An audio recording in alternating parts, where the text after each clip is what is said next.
Maar God bewys sy liefde vir ons. Dat Christus vir ons gesterf het toe ons nog sondaars was. Want daarin word geopenbaar dat die geregtigheid van God geheel en al op die geloof berus.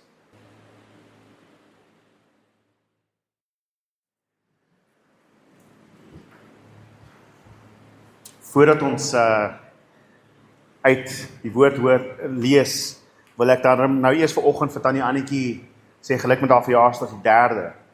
Dit is oormôre, Dinsdag, né? Ja nee, sy stap aan met die jare, die Here seën haar deur al die jare en nog 'n jaar is gespaar. So kom ons strek ons hande uit en ons vra die Here se seën oor haar. Ons Heilige Vader, ek dank U Here God dat ons vanmôre kan bid vir Tannie Annetjie, Here, en haar opdra aan U Here God en dankbaar wees Here dat U haar deur al hierdie jare gespaar het. Ons bid Here U seën oor haar, dat U haar sal vat deur hierdie jaar wat van voor lê, Here God, dat sy gaan van krag tot krag en heerlikheid tot heerlikheid. Mag sy in haar verhouding met U, Here God, werklik daardie vuur voed, Here. Mag sy werklik weet dat U is met haar elke stap en elke tree wat sy vat. Mag U genade oor haar is, mag U seën oor haar wees. Here, en dankie vir wat sy vir ons in hierdie gemeente beteken. Here, ek bid die seën oor haar deur hierdie jaar wat kom. In Jesus naam. Amen en amen. Ons keer terug na Romeine en soos wat julle kan sien op die bord is die titel van die preek nou nie die mees opwindende boodskap nie. Want wie wil nou na die toren van God luister nadat ons vir 3 weke geluister het oor die vuur en ons is almal opgewonde en skielik die toren van die Here. En ek moet vir julle sê, dit is 'n moeilike ene. So julle gaan my maar moet verdra deur hierdie preek. Dit is 'n geweldige onderwerp om oor te praat. Maar ons is besig met Romeine en dit is waar ons onsself bevind hierdie week. So Romeine 1 vanaf vers 18 tot 32. Want die toorn van God word vanaf die hemel geopenbaar oor al die goddeloosheid en ongeregtigheid van mense wat volhou om die waarheid deur ongeregtigheid te probeer onderdruk. Aangesien dit wat van God geweet kan word aan hulle bekend is. God het dit immers aan hulle bekend gemaak. Want sy onsigbare eienskappe, naamlik sy ewige krag en goddelikheid, word van die skepping van die wêreld af in sy werke begryp en is duidelik sigbaar. Gevolglik is hulle sonder verontskuldiging. Want alhoewel hulle God ken, het hulle hom nie as God geëer of gedank nie. Inteendeel, hulle denke het sinloos geword en hulle onverstandige harte is verduister. Alhoewel hulle beweer dat hulle wys is, het hulle dwaas geword. Hulle het naamlik die heerlikheid van die onsterflike God verruil vir 'n afbeelding soos die van 'n sterflike mens en van voëls en viervoetige en kruipende diere. Daarom het God deur middel van die begeertes van hulle harte oorgegee aan onreinheid, naamlik om hulle liggame onder mekaar te onteer. Hulle wat die waarheid van God vir die leuen verruil het en geskape wesens aanbid en gedien het in plaas van die Skepper wat in ewigheid lofwaardig is. Amen. Daarom het God hulle oorgegee aan oneerbare drange, want hulle vroue het die natuurlike seksuele omgang verruil vir omgang wat teen die natuur is. Net so ook die mans die natuurlike seksuele omgang met die vrou laat vaar en vurig gebrand van begeerte na mekaar. Mans het met mans skandelikheid bedryf en in hulself die verdiende loon vir hulle afwyking ontvang. En omdat hulle dit as verwerplik beskou het, om aan God erkenning te gee, het God hulle oorgegee aan 'n verwerplike denkwyse, sodat hulle onbetaamlik optree. Hulle is vol van elke vorm van onreg, boosheid, hebsug en kwaad, vol afguns, moorddadigheid, beskierigheid, geslepenheid en kwaadwilligheid. Hulle is kindertonge, kwaadstokers, haters van God, brutaal, hooghartig en grootdoenerig, vindingryk om slegte dinge te bedink, ongehoorsaam aan hulle ouers, onverstandig, onbetroubaar, liefdeloos en sonder medelee.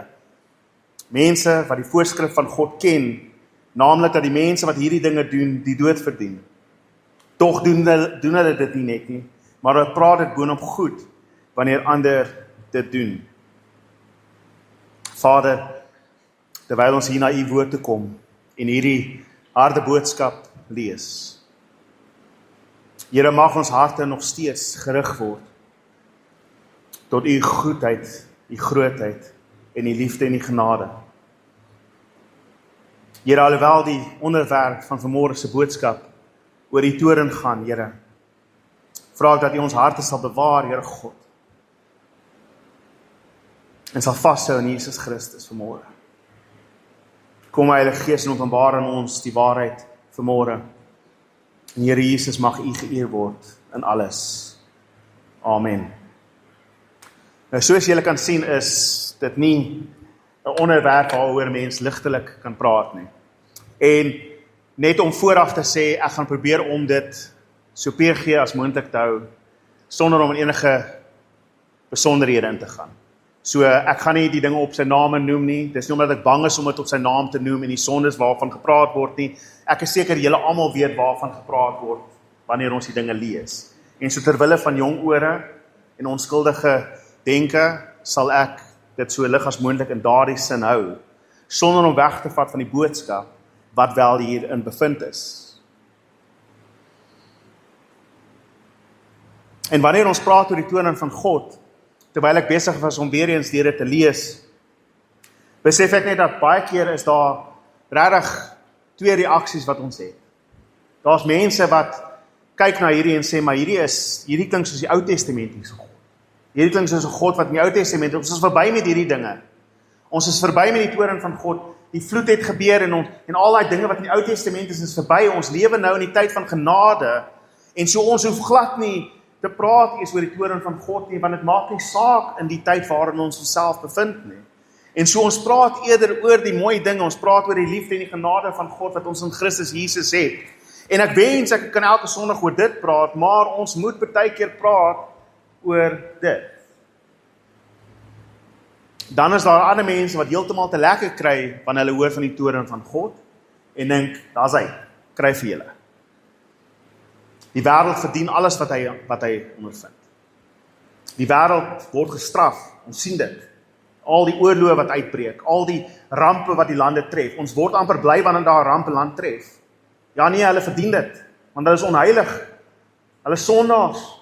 Dis die toorn van God. Dis die oordeel van God oor daai land en oor daai mense. En ek dink aan daardie kant is jy net so verkeerd, mens van God. Want jy moet nie te lekker kry oor die toorn van God nie, en jy moet dit ook nie heeltemal afwys. Daar moet 'n balans getref word wanneer ons kyk na die toorn van God. Wanneer ons gekonfronteer word met 'n skrif soos hierdie, waar dit duidelik is dat daar toorn is wat wag. En ek dink, voordat ek deur die hele boodskap gaan, wil ek hê ons moet in oog verstaan die volgende. Dat wanneer ons kyk na die toorn van God, is die enigste gesonde reaksie wat ons kan hê, om te kan sê, Here my God, ek verdien die dood, maar u het genade bewys. So, as jy jouself wil afsluit nou van die toorn van God, onthou dit. Ons verdien die dood, maar ons ontvang genade.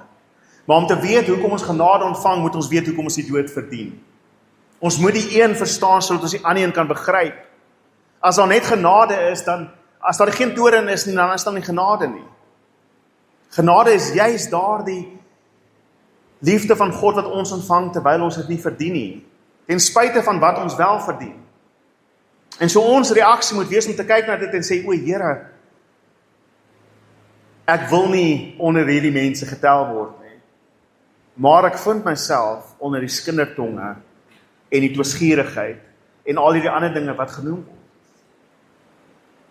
En so dit behoort ons nader aan God te dryf en nie ver weg nie. Dit is ook interessant hoe Paulus in net die vorige gedeelte in vers 16 en 17 praat hy oor die evangelie. Hy sê, ek skaam my immers nie vir die evangelie nie, want dit is die krag van God tot verlossing vir elkeen wat glo. Eers vir die Jood, maar ook vir die Griek. Want daarin word geopenbaar dat die geregtigheid van God geheel en al op die geloof berus. Soos daar geskryf staan, die regverdige op grond van geloof sal leef. En Paulus sluit daardie gedeelte van sy aanhef, van sy brief af met hierdie wonderlike boodskap van, ek is nie bang om te praat oor die evangelie van Jesus Christus nie, dit is die krag van God tot verlossing, vir elkeen wat glo. Want daarin word geopenbaar dat die geregtigheid van God op geloof berus. En net in die volgende vers gebruik hy weer openbaar. En hy sê want. En hy begin met want. Die toorn van God word uit die hemele geopenbaar. En ons moet besef dat hy hier die twee aan mekaar koppel. Reg? Die evangelie is die openbaring van God se geregtigheid om hulle te red wat glo.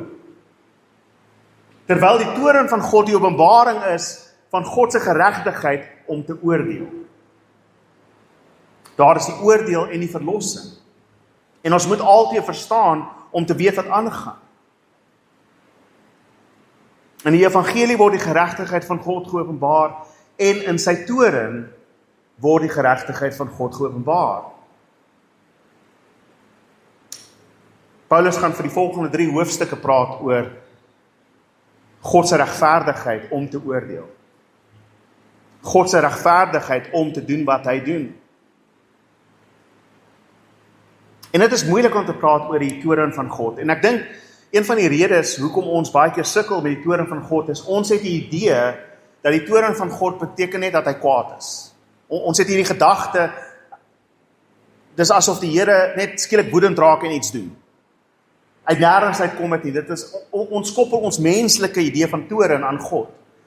Ons dink dat God se toorn is soos 'n koning wat ongelukkig raak omdat iemand iets sleg teen hom gesê het, en daar besluit om die ou en sy hele familie dood te maak. Reg? Asof hy reageer en hierdie impuls het om te straf, onmiddellik, ek gaan nou straf want jy het nou my omgekrap. Of ons dink dat God amper soos 'n kind is wat 'n tantrum gooi. Want dis hoe die wêreld kyk as hulle praat van die toorn van God, is hierdie woede van God wat skielik uitbars, uit nêrens uit. En ek dink dis hoekom ons sukkel met die toorn van God, want ons dink, hy sit net daar en hy wag om 'n lat te slaan. En dit is juis wat die skrif vir ons nie leer nie. Dis nie hoe die toorn van God werk nie. Sy toorn word geopenbaar as 'n regverdige toorn. Dwars deur die brief, daar's 'n paar keer wat hy praat oor die toorn van God. Net vlugtig wil ek net 2 gedeeltes vir ons uitwys. Romeine 2 vers 5 tot 6. Deur julle hardkoppigheid en onbekeerlike hart is jy besig om toorn teen jouself op te stapel op die dag van toorn. Wanneer die regverdige oordeel van God geopenbaar sal word, hy sal almal beloon volgens sy dade. En daar sien ons dat God wag vir jou om genoeg toorn op te stapel. Hy is geduldig met jou en met my. En hy gee vir jou kans op kans op kans op kans. 'n Mens kyk byvoorbeeld na die Ou Testament, die vloed wat oor die wêreld gekom het, oor die aarde gekom het. Dis duisende jare se sonde wat opgestapel word voordat God die aarde verdelg in 'n vloed.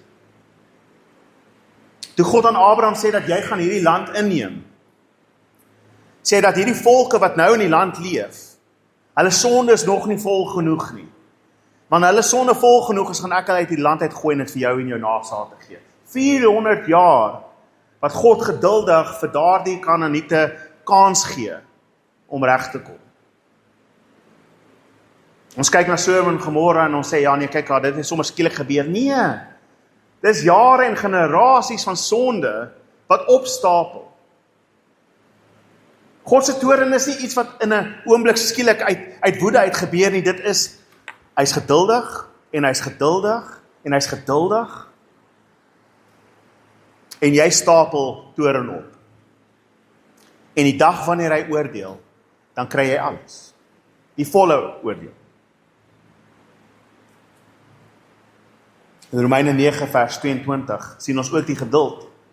Hy sê, as God aan die voorwerpe van sy toorn, wat vir ondergang bestem is, met groot geduld verdra het, omdat hy sy toorn wil vertoon en sy krag bekend wil maak, het hy dan nie ook die reg om die rykdom van sy heerlikheid bekend te maak oor die voorwerpe van sy ontferming, wat hy vooraf vir heerlikheid bestem het nie. Hy is geduldig, hy verdra geduldig die voorwerpe van toorn. Ons vra baie keer, Here, kan U nie net al die slegte mense van hierdie aarde afvee nie? En dan vergeet ons, dit sluit ons ook in. Want hy het dit een keer gedoen en dit is die vloed. En toe maak hy 'n belofte aan homself en hy sê, ek sal dit nie weer doen nie. Ek gaan nie weer die hele aarde so vernietig nie, nie deur water nie. Daar kom 'n dag wat dit deur vuur gedoen word. Maar hy is geduldig in sy genade. Kyk hoe lank vat hy voordat hy daai volk uit die land uitgooi in ballingskap in. Al daai jare wat hulle ander afgode aanbid, wat hulle aanhoudend terugkeer na hulle sonde toe. God is geduldig en langdurig. Ek dink Petrus sê dit in sy tweede brief. Hy sê mense moet nie dink dat God traag is om sy belofte na te kom, dat hy weer terugkom nie. Maar hy is geduldig ter wille van ons, sodat almal tot bekering moet kom. Hy gee kans. Ons kan bly dis dat elkeen van ons vanmôre hier sit en nie in ons slaap doodgeslaan is oor wat ons gister gedoen het nie.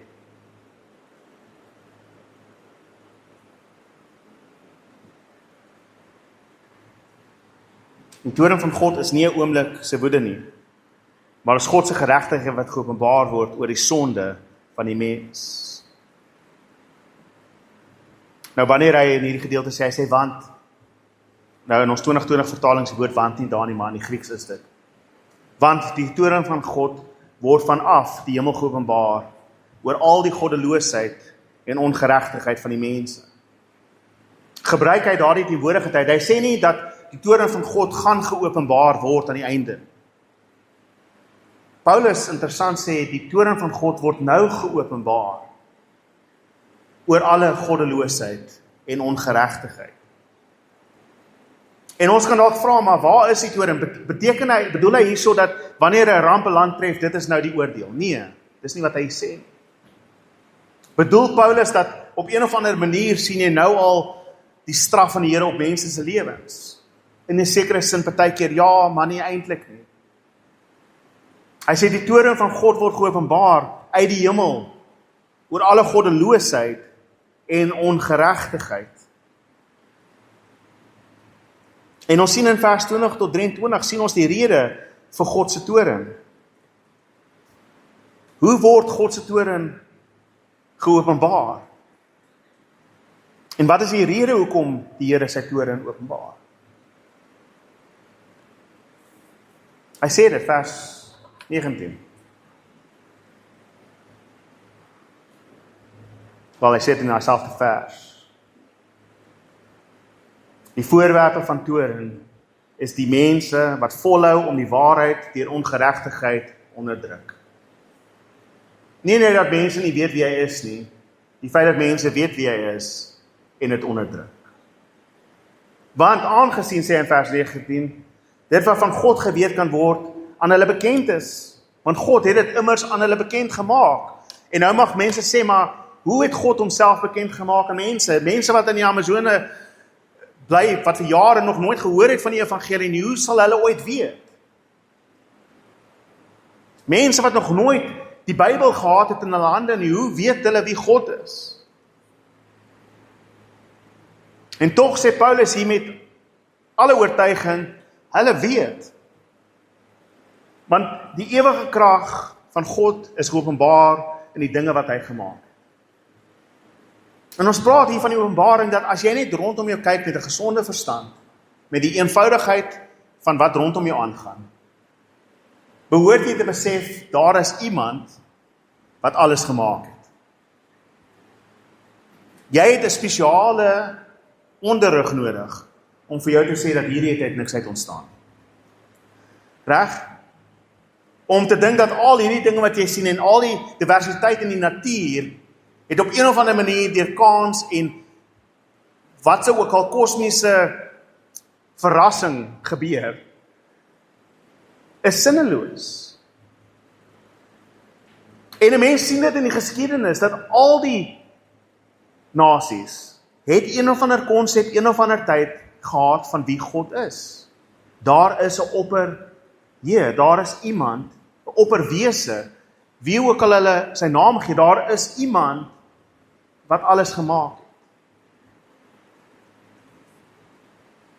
Clauser is 'n Christelike filosoof, en as jy ooit na hom moet luister, dan voel ek jammer vir jou. Want broer kan hier jou lank praat en deur mekaar praat. En as jy klaar geluister het, dan dink jy, wat het jy nou net gesê broer? Ek het 1 uur en 'n half geluister na jou. Ek moes ongelukkig tydens my studies na hierdie ou luister. Maar hy sê baie waar dinge. En as jy dit lank vat, as jy deur dit kou, as jy kan klippe kou daai klippe, want dit is goed om te weet. En hy sê dat elke mens op hierdie aarde het 'n godsdienstige oortuiging. Almal glo in 'n goddelike persoon. Wat ook al hy dit noem, is anderste. En so party mense kan sê, maar wat van die ateïs wat glo in niks nie? Selfs die wetenskaplike ateïs glo in die ewigheid van materie en energie. Dat materie en energie het altyd bestaan op een of ander vorm.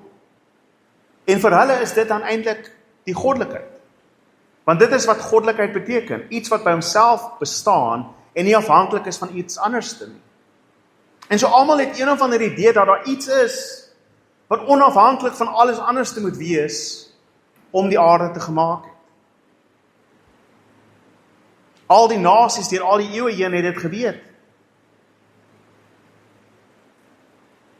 En ek weet in baie kringe is dit populêr om te sê dat wel godsdienst het ontwikkel van 'n geloof in een God en toe het ons dit opgebreek in die ander gode ons het begin met ander gode en allerlei geeste en kragte en toe het ons beweeg na hierdie een God idee toe.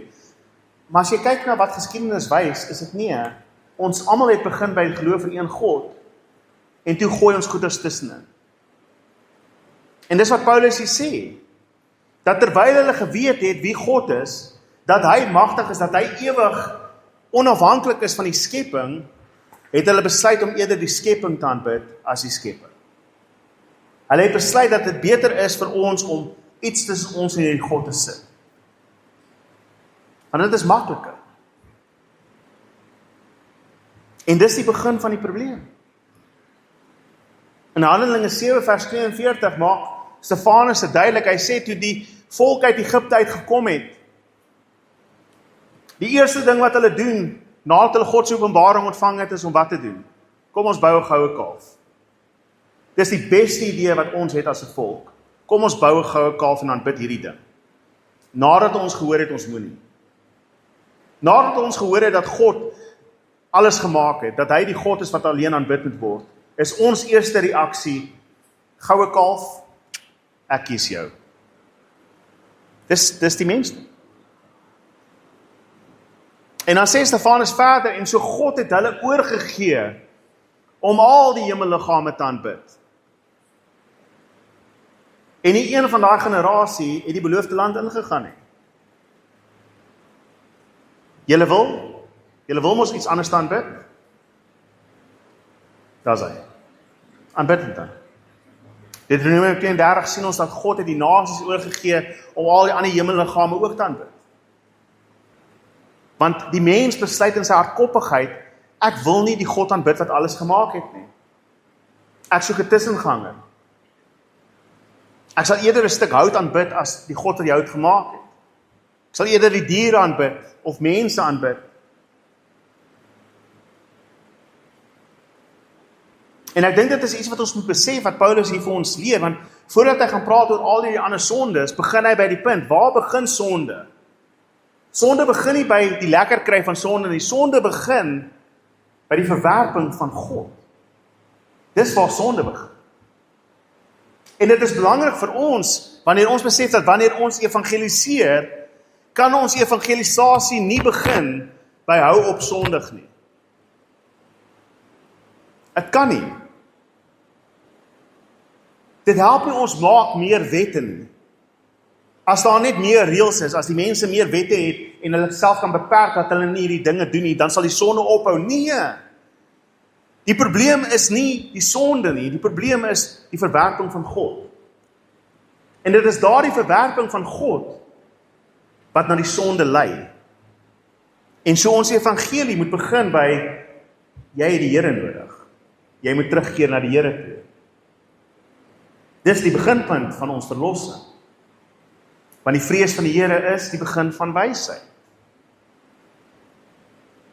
En so dit is 'n fout wanneer ons dink as kerk moet ons een of ander insaai in die sosiale struktuur van die wêreld, ja, in 'n sekere manier, maar ons kan nie sê, ons gaan probeer om mense beter te laat optree nie.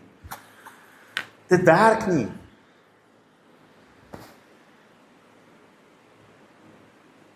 Een van die voorbeelde wat ek kan noem is, ons is so vinnig om te praat oor, weet alles het verkeerd begin gaan toe ons die Bybel uit die skool uitgehaal het.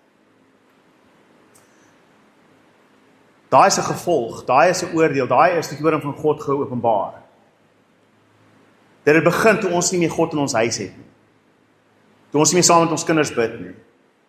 Toe ons nie ons kinders geleer het wie God is nie. Dis waar het begin. Al die ander dinge wat volg, is as gevolg van dit. Dis wanneer ons God verwerk, dat al die ander sondes kom. En dit is die rede vir God se toorn.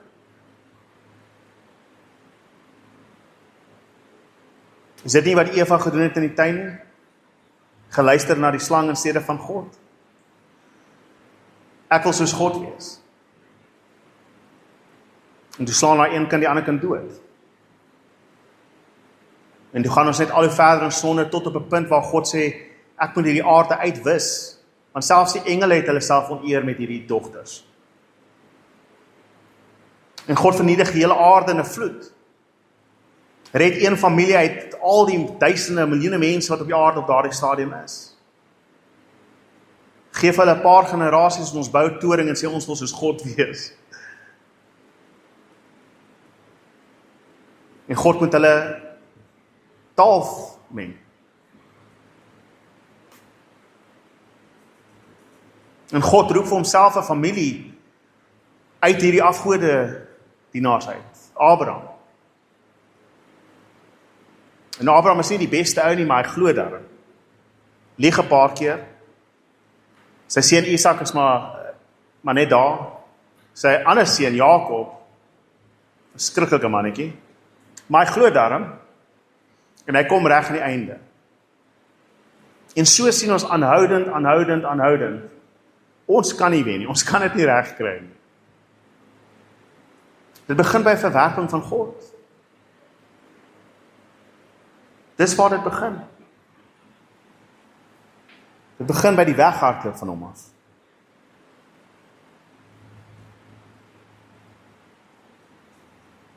En so ek dink ons moet besef dat wanneer ons kyk na die wêreld rondom ons en die aakligheid van die wêreld rondom ons, die sonde van die wêreld rondom ons, moet ons besef dat die probleem is nie die sonde self nie, dit is die gevolg daarvan. Die probleem is dat hulle nie in God glo nie. Dis waar die probleem lê. En hulle probeer maar net reëls by hulle self te maak om te sê, kom ons maak 'n sosiale kontrak met mekaar dat ek sekere dinge nie gaan doen nie. En God word glad nie geken in hierdie kontrak nie. Ek gaan mense nie doodmaak nie. Hoekom? Want anders gaan ek in die tronk sit. Dit gaan ongemaklik vir my wees as ek nou gevang word. Maar daar kan 'n klein dorpie iewers in die middel van nêrens wees nie, wat dink dit is okay om mense dood te maak. Hulle het besluit, wat ook al reg is reg. Ek dink elkeen van ons instinktief weet dit dis nie mooi om 'n roomys van 'n klein kind af te steel en voor hom te eet nie. Ek weet niemand van ons gaan daarso na kind stap en die roomys vat en begin eet nie. Maar hoekom is dit verkeerd? Daar's geen rede dat dit verkeerd is nie. Ek is sterker as 'n kind en ek is lus vir die roomys. As ons in die natuur was en ek was 'n leeu en daai was 'n hyena, dan het ek die vleis gevat wat ek wil vat. Ek gee nie om nie. Dis die moraliteit van die wêreld. Ons reëls is maar net reëls vir geen rede nie. As dit nie gefondeer is in God nie, beteken dit niks nie. Ons moet terugkeer na daardie beginsel toe. Die toorn van God word geopenbaar as gevolg van die goddeloosheid van mense, wat die waarheid uit ongeregtigheid onderdruk. En op watter manier word hierdie toorn geopenbaar? Daar is 3 keer in hierdie skrif vanmôre wat hy sê, en hulle is oorgegee. God het hulle oorgegee. God het hulle oorgegee. Hy sê dit 3 keer in hierdie skrif. En dit is waar ons sien hoe God die toren in hierdie teenwoordige tyd openbaar. Deur ons hardkoppigheid en deur ons harte openbaar God sy toren deur ons oor te gee aan ons begeertes. Hy sê in die eerste plek, hy sê God het hulle oorgegee aan hulle onreinheid. Hy sê deur middel van die begeertes van hulle harte het God hulle oorgegee aan onreinheid, naamlik om hulle liggame onder mekaar te onteer. Dis hoe Paulus dit stel. En dit is so interessant, as jy kyk na die antieke wêreld, of jy nou in China is, en of jy in Suid-Amerika was, of jy in Europa was, of in Afrika, waar ook al op hierdie aarde ons argeologiese opgrawing gedoen het oor die antieke wêreld. Weet julle wat is een van die dinge wat ons oral sien? Beeldjies van 'n vrugbaarheidsgodin. En tekens van rituele wat te doen het met mense wat rondslaap. Vir hierdie vrugbaarheidsgodin. In elke vasteland. In China, antieke China, antieke Suid-Amerika. Dis die eerste ding wat gebeur. Dis die eerste ding wat gebeur in Genesis 6. Vrouens wat hulle liggame onteer. Dis die eerste ding wat hulle doen, wanneer hulle die goue kalf gemaak het, is, kom ons hou partytjie en doen al hierdie dinge. Dis asof ons, na daai, en dankie vir Chris wat vir my daai Afrikaanse woord gegee het, daai bar natuur van ons toe gaan. Die barheid van ons. Ons is bar. Dis 'n verskriklike woord daar. Maar dink daaraan. God se toren word geopenbaar. En nou is daar 'n paar maniere hoe mense dit kan kyk. Dit is of God wat sy hand wegvat en sê, ek gaan julle nie terughou nie. Doen wat julle wil. Asof God sy rug op hulle draai. Want dit is wat ons in Handelinge 7 vers 42 lees. God het sy rug op hulle gedraai en hulle oorgegee om al die goede te gaan aanbid. Julle wil dit doen, ek sny myself af van julle af. Hy openbaar homself nie verder aan hulle nie. En die gevolg is dat hulle dan aangaan met wat hulle wil aangaan. En in 'n ander sin is dit asof hy hulle oorgee in 'n manier waar hy hulle klaar oordeel en sê, julle wil julle self oneer, doen wat julle wil en kyk wat oor julle kom. Al die siektes en al die dinge wat gebeur met julle. Al die ongesondheid, al die gedagtes en denkwyses wat heeltemal verkeerd gaan.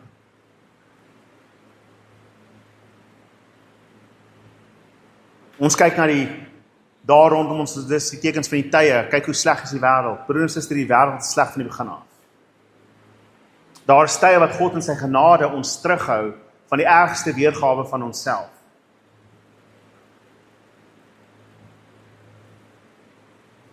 Maar as jy die mens los soos wat hy is, om te doen wat hy wil, is dit nie baie lank voordat ons sondige natuur te voorkom nie.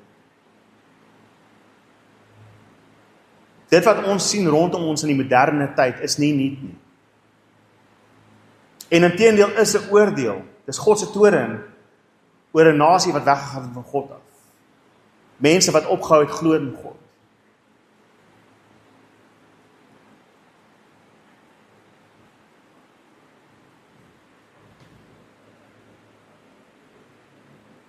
Hy gaan verder, hy sê dat nie net het hulle oorgegee aan onreinheid nie, hy het nog verder gegaan, hy sê, as gevolg van die feit dat hulle God nie wil erken nie, dat hulle hom nie geëer het of nie gedank het nie, het hulle oorgegee aan oneerbare drange. Nie net onreinheid nie, oneerbare drange. Want weer eens die gevolg wat jy kan sien in elke beskawing wat ooit ontstaan het in hierdie wêreld het geval as gevolg van hierdie selfde rede. Jy kan gaan lees oor die val van Rome, nie uit Christen oogpunt uit nie, uit hulle eie mense uit wat skryf oor hulle lewe in daardie tyd. En sê, nadat ons die oorlog gewen het, wat ons moes gewen het, en ons land gevestig het, ons in leksheid verval, en allerhande dinge het begin om die algemene dinge van die lewe te word, ons het onsself in immoraliteit en allerhande dinge en drange oorgegee, tot ons uiteindelik op die punt gekom het, waar ons nie eens meer weet wat reg en verkeerd is nie. En dis mense wat nie eens Christene is nie. En al wat oorbly is vir daardie nasie om te val, daardie beskawing om te eindig. Want een ding wat ons wel sien in ons eie lewe partykeer, is die sonde begin klein. En jy kom weg met dit die eerste keer. En dan doen jy dit weer. En naderhand is dit nie eens meer genoeg nie, dan doen jy iets ergers. En ergers, en ergers, en ergers. Jy kan het sien met iemand wat iets steel. As klein steel hy klein dingetjies, uiteindelik steel hy iets groots. Maar dit het begin by die klein dingetjie wat hy gesteel het. Dwelms, dit begin by die klein dwelmpie, dit is nie so erg nie. Uiteindelik is dit full-blown meth, wat ook al. Elke sonde is so. Dit begin met iets kleins, iets onskuldig. Dit is nie so erg nie. Totdat God jou oorgee en sê, jy wil. En dis waar ek en jy behoort te sê, Here, ek hoop nie ek is op daai punt met 'n sonde in my lewe nie. Stop het. Stop het nou. Want uiteindelik gaan dit na die oneerbare drange toe. Hy sê byvoorbeeld vers 26-27 dat hulle brand met passie vir mekaar. Dis nie net ek is so gebore en ek lewe nou maar net my beste self nie. Nee. Deur jou oneerbare drange brand jy vurig vir hierdie ander mense vir wie jy nie moet brand nie. Daar is niks natuurliks rondom dit nie, dis nie hoe jy gemaak is nie.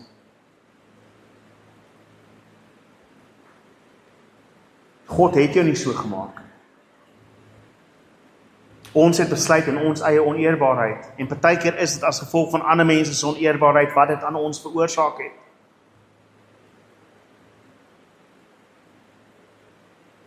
Ek weet hier is 'n moeilike onderwerp, julle.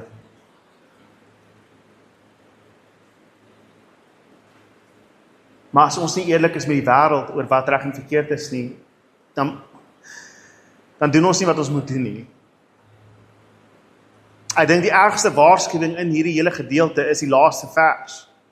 Nie net doen hulle dit nie, maar hulle praat dit goed as ander dit doen. Hoeveel kerke praat hierdie dinge goed? Hoeveel kerke het geen probleem met hierdie sondes binne in hulle kerke? Inteendeel, hulle gaan na dieselfde optogte en dieselfde trotsheid waar ons sonde vier met uitbundigheid. En sê, kyk hoe spesiaal is al die mense.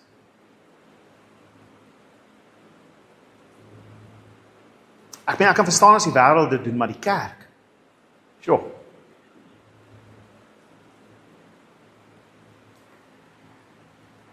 Die sonde se vordering is dat sonde gee geboorte aan meer sonde. Dis die reine waarheid. En dit word al hoe meer pervers en al hoe erger, hoe langer jy dit laat aangaan. Uiteindelik sê hy, weens al hierdie verwerping, dat hulle God verwerp, gee God vir hulle verwerplike gedagtes. Ek hou daarvan hoe Paulus sin speel met daardie, omrede hulle God verwerp, gee God vir hulle verwerplike gedagtes. Denkwyse. Nie net oneer, om hulle self te oneer en onreinheid nie, nie net die drange nie, jy begin sommer skeef te dink. Jy begin verkeerd te dink oor alles. Nie net oor daardie sonde nie, maar oor alles. Jou hele wêreldbegrip word gebreek. Dit word verwerplik, dit word iets wat geen heiligheid meer het nie, geen goddelikheid meer het nie. Dit word vasgevang in die absolute sonde wat jy jouself kan oorgee om te doen. En dit is wat ons werklik sien in ons dag. Die denke en die dinge wat die mense uitdink vandag, genigtig.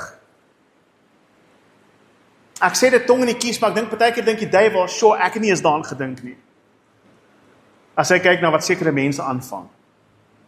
Ek wonder of hy partykeer verras is en sê, sure, ek dink julle het te ver gegaan.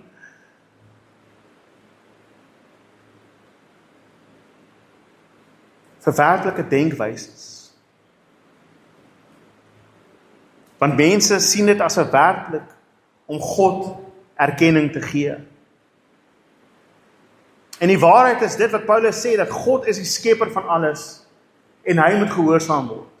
God is die skepper en hy maak die reëls. Ek en jy en almal op hierdie aarde is deel van sy skepping en ons behoort op te tree binne in sy reëls en wat hy gesê het reg en verkeerd is.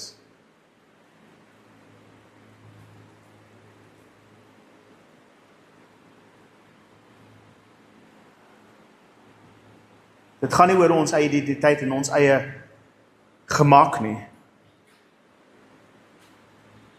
Dit gaan oor wat God sien as reg.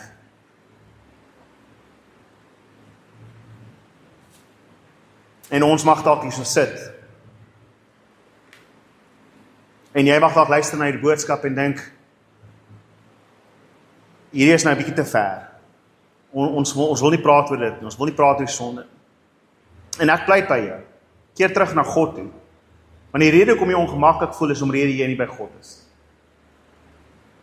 En God wil jy moet terugkeer en jouself bekeer na hom toe. Daar is geen ander uitweg nie. Jy gaan nie jou sonde kan wegredeneer nie. Jy gaan nie God kan wegredeneer nie. Daar gaan 'n dag kom wanneer sy toorn gaan uitgestort word. En jy kan probeer soveel soos wat jy wil om dit te verduidelik en wat so mooi taal jy ook al wil gebruik, maar keer terug na God toe. Dis die enigste hoop wat jy het. En as jy luister na hierdie boodskap vanmôre en jy dink, dankie tog ek is nie soos hulle nie. As jy luister na hierdie boodskap vanmôre en jy dink, dankie tog ek is nie soos hierdie mense wat die toorn van God verdien nie. Dan wil ek by jou pleit, keer terug na God toe. Keer terug na God toe. Want jy wys hooghartigheid. Ons almal is sondaars. Luister wat sê hy net in die volgende hoofstuk, en ons gaan volgende week daaroor praat. Maar luister na die volgende hoofstuk, nadat hy hierdie hele dinge gesê het. Hy sê, mens, jy wat die voorskrif van God ken, naamlik dat die mense wat hierdie dinge doen, die dood verdien. Tog doen hulle dit net nie, maar hulle praat dit boonop goed. Daarom is daar vir jou, o mens, wat oordeel, wie jy ook al is, geen verontskuldiging nie, want met die oordeel wat jy oor die ander persoon uitspreek, veroordeel jy immers jouself, omdat jy wat oordeel, dieselfde doen. Dieselfde doen.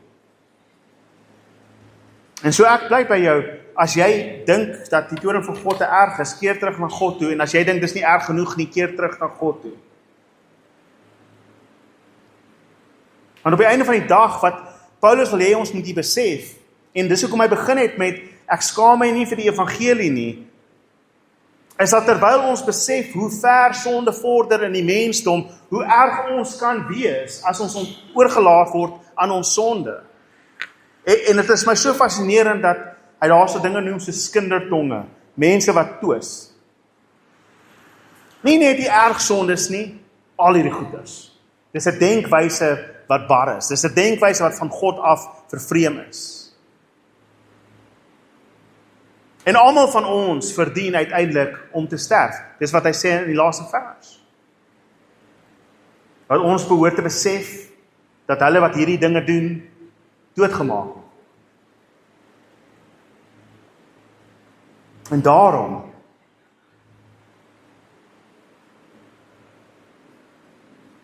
sê Paulus, het almal 'n verlosser nodig.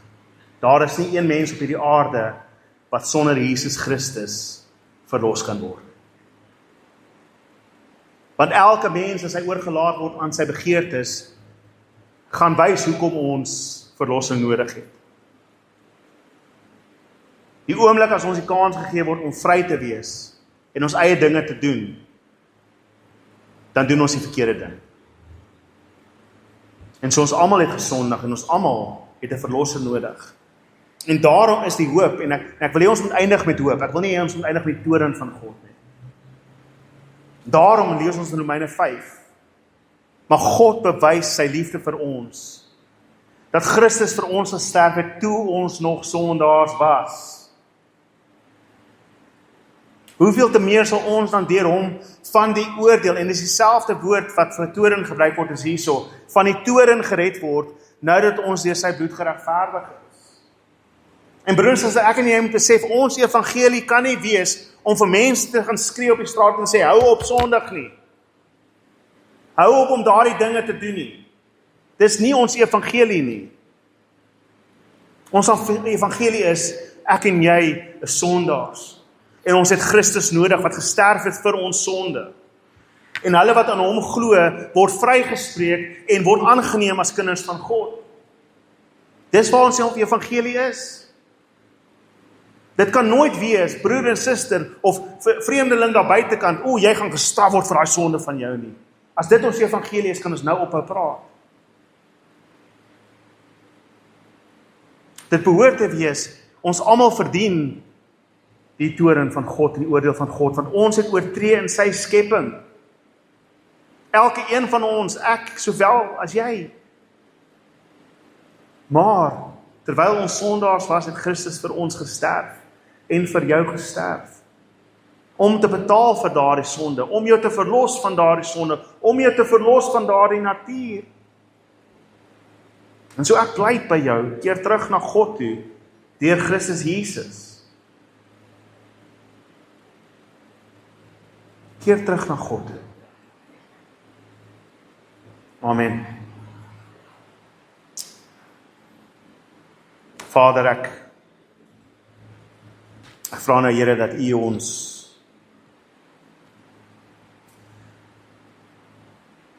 sal lei, Here God, waar ons hier uitgaan. Om in die eerste plek te besef, Here, hoeveel nood ons het vir U genade. Here, want ons oortree op soveel maniere.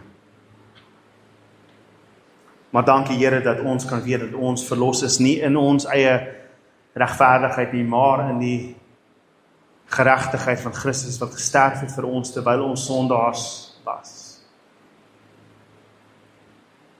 Here, en mag ons dan besef, Here, hoe belangrik dit is dat ons lewe volgens die geloof wat ons bely.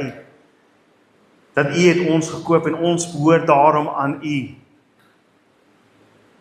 En ons behoort op te tree soos wat U verwag ons moet optree. Nie in onreinheid nie, nie in drange wat ons oorneem nie. Here, en nie in verwerklike denkwyses. En al hierdie dinge, Here. Maar dat U ons gedagtes sal vernuwe. Ons denke sal vernuwe. Sodat ons in heiligheid sal wandel. Volgens die Gees en nie die wet. Here, help ons in ons swakheid, Here. En help ons om aan ander mense te getuig dat alhoewel die wêreld U toorn verdien, is daar hoop in Christus Jesus, wat gesterf het ook vir hulle. En as ons dan gered is van sulke groot sonde, Here, wees ons om te sê dat hulle nie gered kan word. En so gee ons daardie begeerte om uit te gaan en mense te vertel van die liefde wat daar in Christus Jesus is. Die verlossing wat alleen in Christus Jesus is.